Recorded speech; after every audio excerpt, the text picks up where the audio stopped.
Hey folks, it's Maxwell here and welcome to another TW9 video.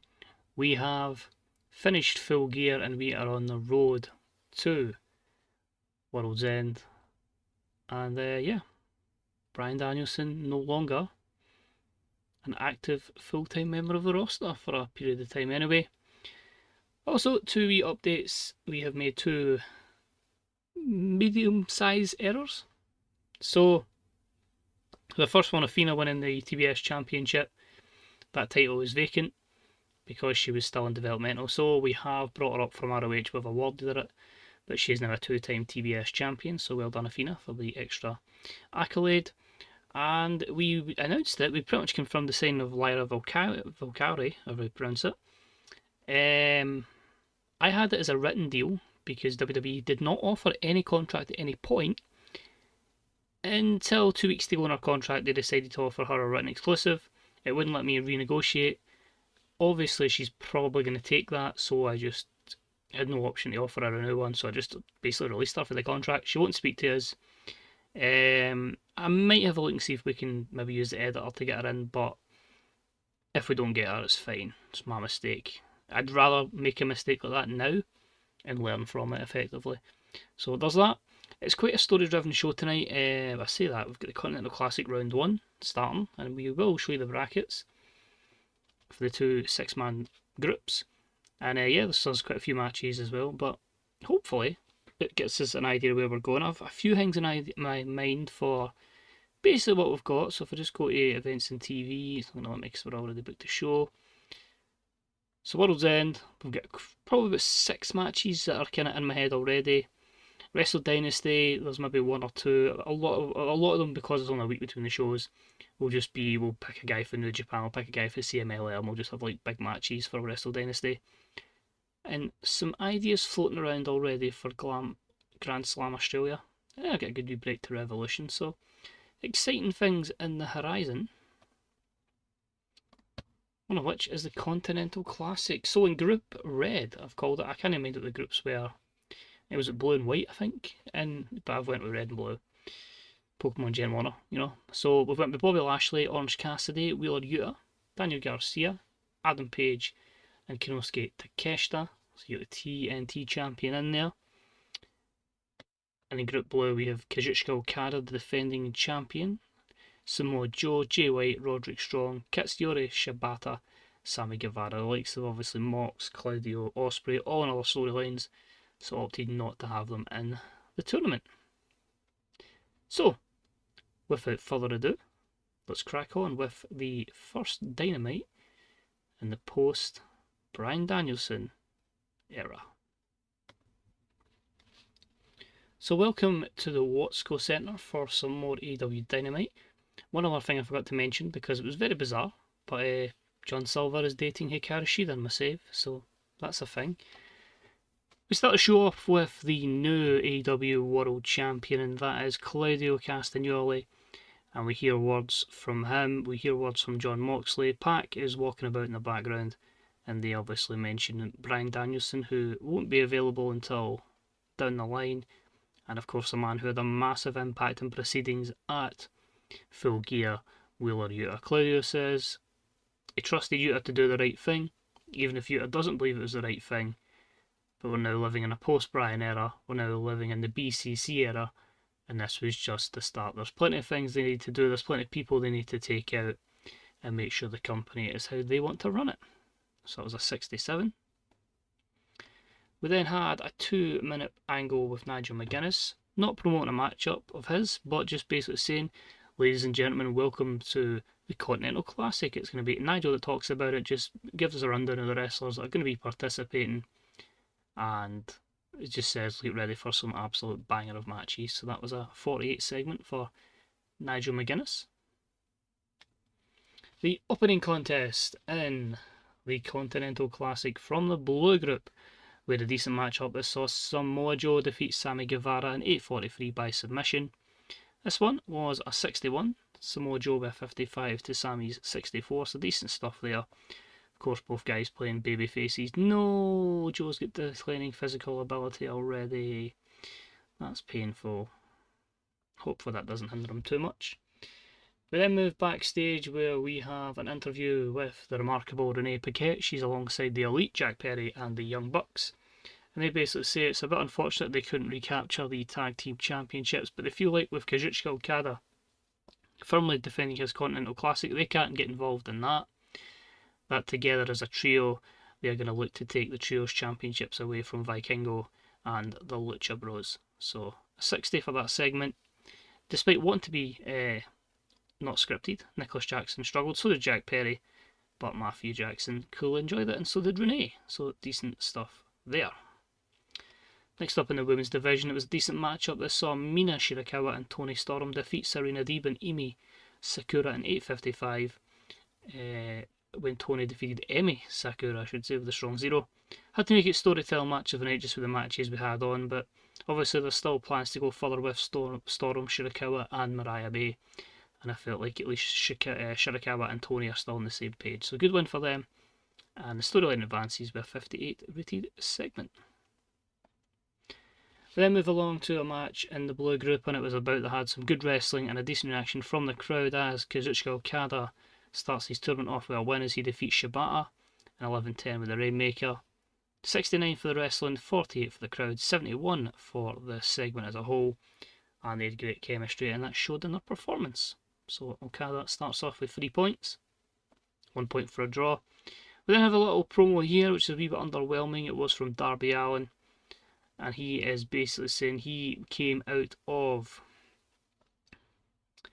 Full Gear with a victory over Hangman Adam Page. He's shown that he has got the guts, the determination, the will to give it all to take this company back and take the title back from the BCC. So he is challenging champion Claudio Castagnoli. And that was a 54. Next up, with Hangman in action as he battled Orange Cassidy. And it was a good wild brawl that saw Orange Cassidy defeat Adam Page in 9:36 with the Orange Punch.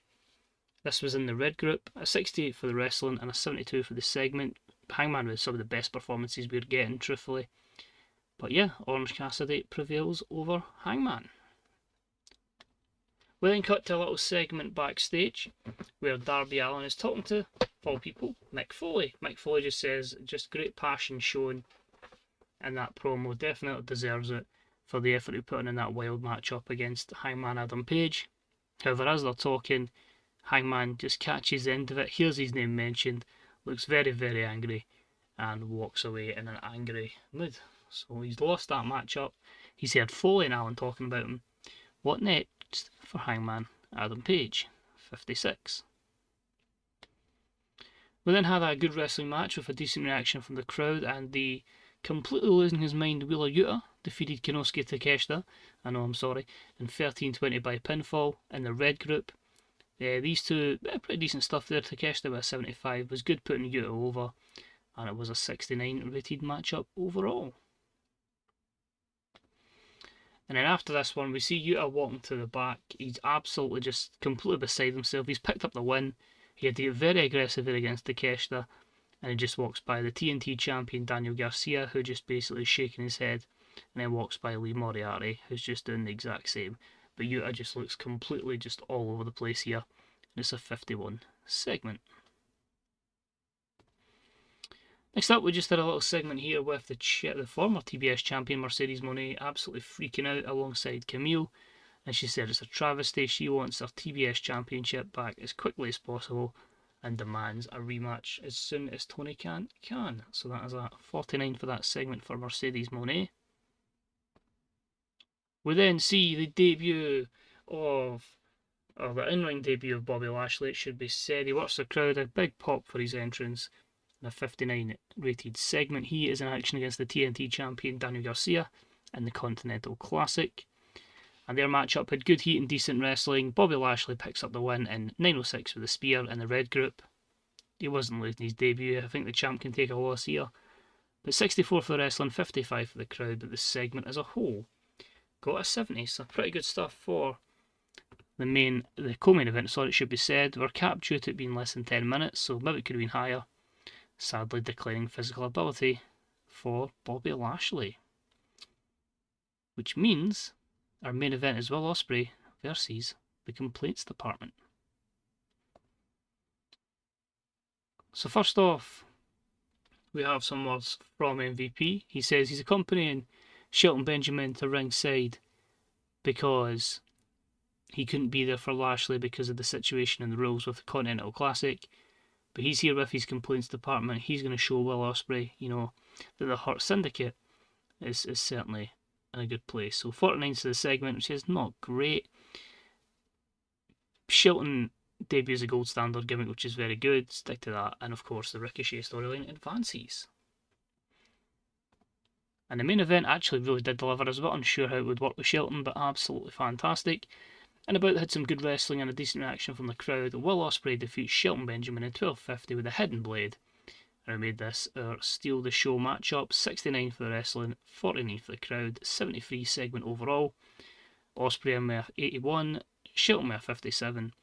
And the storyline advances, and it leads us to a final segment where it is a complete brawl between Ricochet, who's ran down to the ring after Bobby Lashley ran to the ring for the 2-on-1 on Ospreay, and we have Lashley and Shelton versus Ricochet and Ospreay in a brawl to end the show. So 53 for the segment, storyline advances, and Ospreay comes out of it looking good. So overall, the show was a 71. That's good. We increased popularity in every region that we potentially can in those 18 regions. I'm hoping we can eventually start making up, we'll call it HBO, but we'll try and look towards our own network, I think, with the money we've got available to us. I don't think it'll be as powerful as TW 2020, but we'll give it a go anyway. But happy that with that one, it sets up a lot of stuff for World's End. Some that look obvious, some that you'll get it eventually.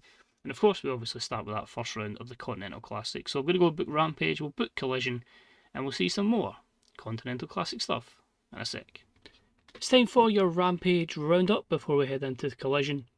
And we can see a few quick results here. We had Hologram defeat Evil Uno in a 54. Some words from Jamie Hayter before her match against Serena Deeb, which ended in a 63, and a very good victory for Jamie Hayter. We had some words from the MXM collection in a 47 promo, but they were in defeat against Private Party, which was a 60. Mark Briscoe cut a promo ahead of our main event, which was a 57. I just decided to go full on Tony Khan with a fatal 4-way main event, as we saw Powerhouse Hobbs defeat Mark Briscoe, Jeff Jarrett, and the Butcher in a 53 rated matchup.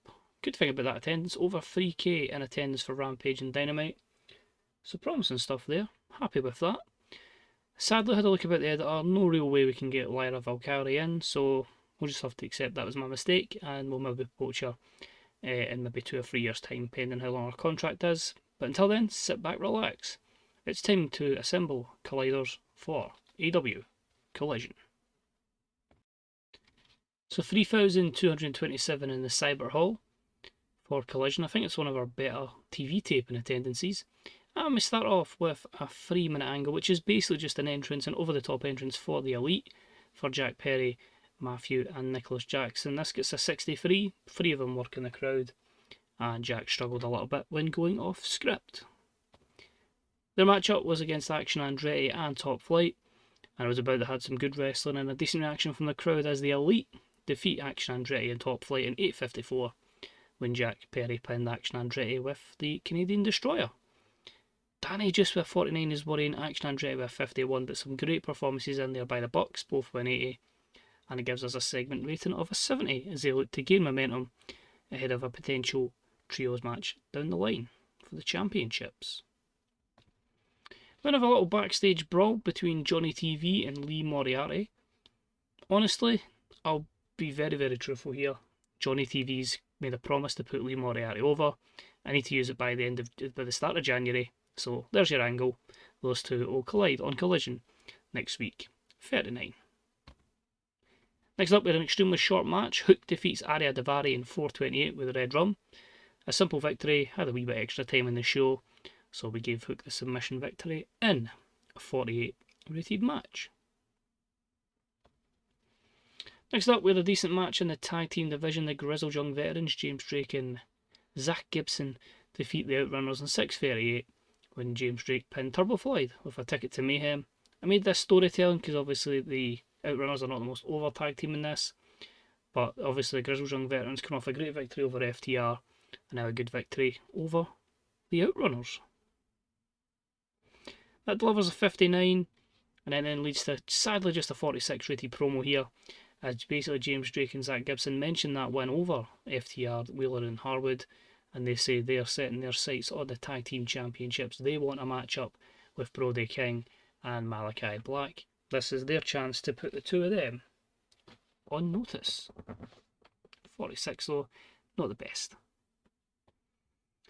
We then had the other trios match. The trios champs were in action and they defended it here. As in a decent matchup, El Hijo del Vikingo and the Lucha Bros defeat the Evil Udo, Alex Reynolds and John Silver of the Dark Order in 8 minutes and 1 when Penta pinned John Silver with the Fear Factor, and it gives the babyfaces their second defence of the Trios Championship. Pretty solid stuff, a 69, not too bad. Penta off his game and only a 63.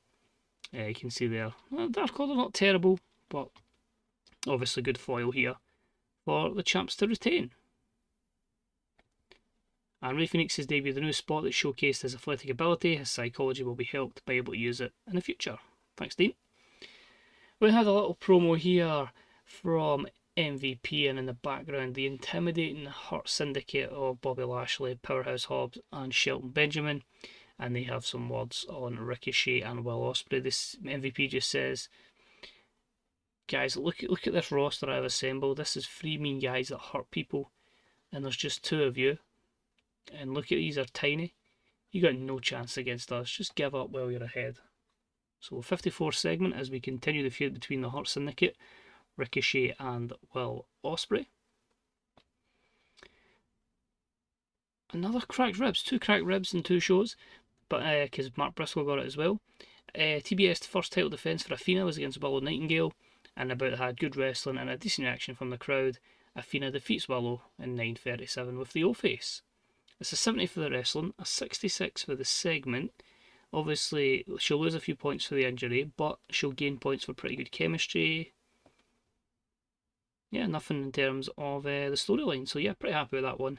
But I think you could probably see that in the 70s if Athena doesn't take cracked ribs. Thanks, Jimmy. And after it, we just get a promo for her. Maybe we'll just say she says she was hurt, but she still shows that she is willing to take on all comers and really showcase how good she is and elevate this TBS championship to new levels. 61.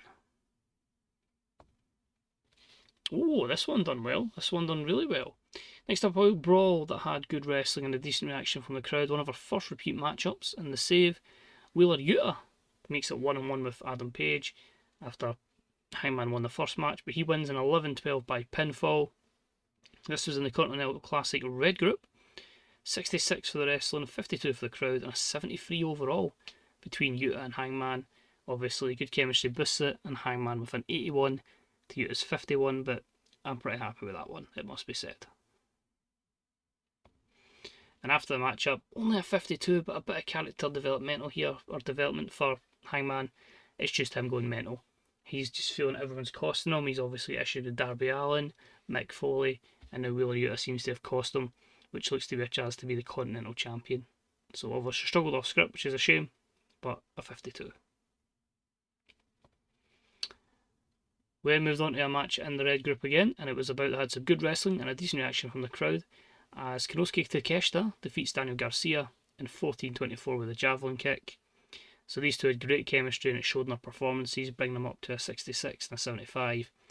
Overall, a 70 for the wrestling, 50 for the crowd, and a 72 for the segment, as Takeshita, I believe, picks up his first points in the tournament. But we'll check that after the particular episode.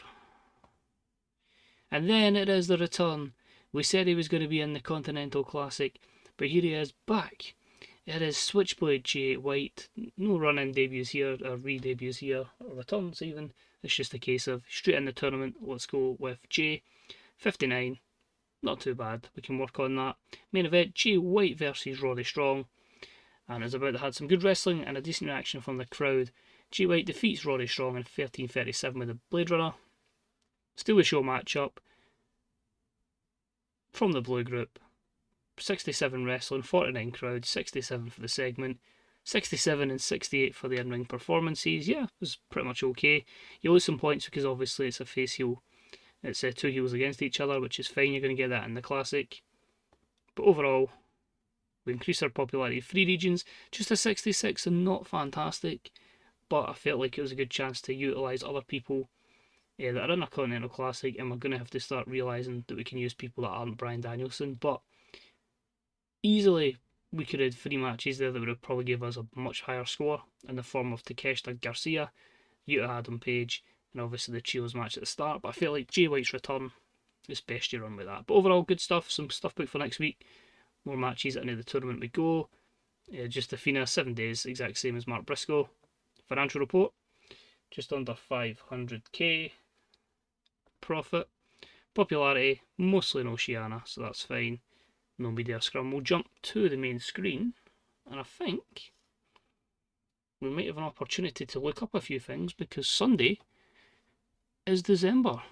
So we can maybe identify a few wrestlers and see who is developing in certain ways. And obviously see if we made a decent profit for the month of November. So let's see, Julius Creed is dating Kathy Kelly. Wolfgang and Jade Cargill have had a massive fallout. Athena we knew about. Ray Phoenix we knew about. I can't even see where the hell Collision's there. I got a lot of praise despite being a 66. Honor Club.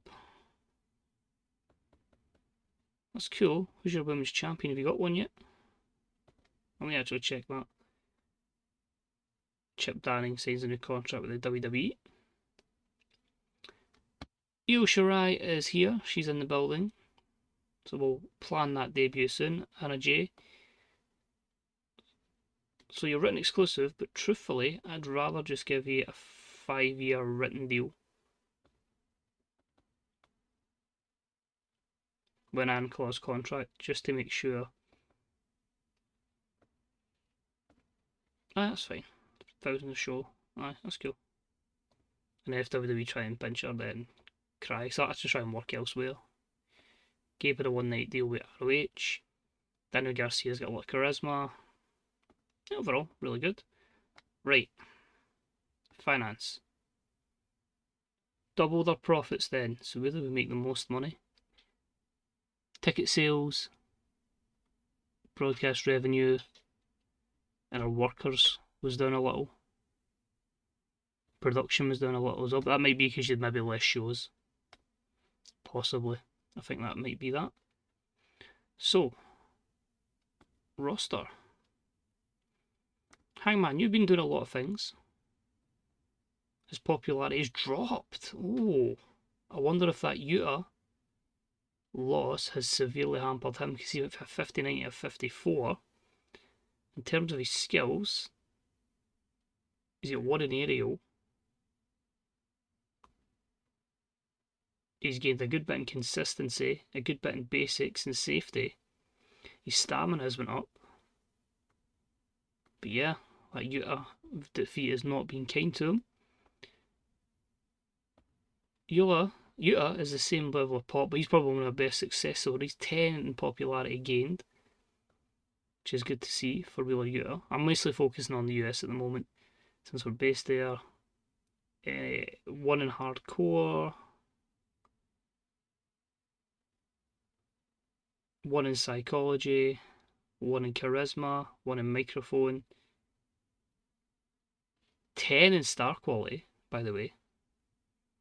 10 in sex appeal, so I don't have the 8 in sex appeal, sorry. So I don't think we ever told him to gain muscle, so that's interesting. And a few up in basics, consistency and safety as well. Stamina's up 2 for the start. Yeah, but overall, pretty good stuff for Wheeler Yuta. And the last one I'm going to look at will be, let's go with Athena. Popularity at the start was 44. Bear in mind I didn't start using it in November. And obviously the Mercedes victory, she's up 12. So obviously ROH has done good work for her. And obviously wherever she was doing other indie stuff, but that's really promising. With her, I don't think there'll be much in terms of technical improvements. 1 in basics, 1 in safety. I think that's about it. But yeah, overall, I think we're in a good wee place. So last thing we're going to look at, in fact, two things we're going to look at. One, in fact, it's not even that's child companies. They don't have a Women's World Champion yet. That's the one I was looking for. Thank you. And the current situation in the Continental Classic. So you can see here, Lashley has 3 points from 1. Orange Cassidy has 3 points from 1. Yuta, 6 from 2. Garcia, 0 from 2. Same for Hangman. Takeshita has 3 points from 2 matches. No draws so far. And another group is Okada, Samoa Joe and Jay White with a win. Roddy Strong, Shibata and Sammy Guevara with none. So that's going to be it. Thank you very much for watching. I'm now going to try and figure out how we can get Io Shirai in. But yeah, good to see we're making, as I say, just under $1 million profit, so we can start to really invest in things going forward. So as always, thanks for watching.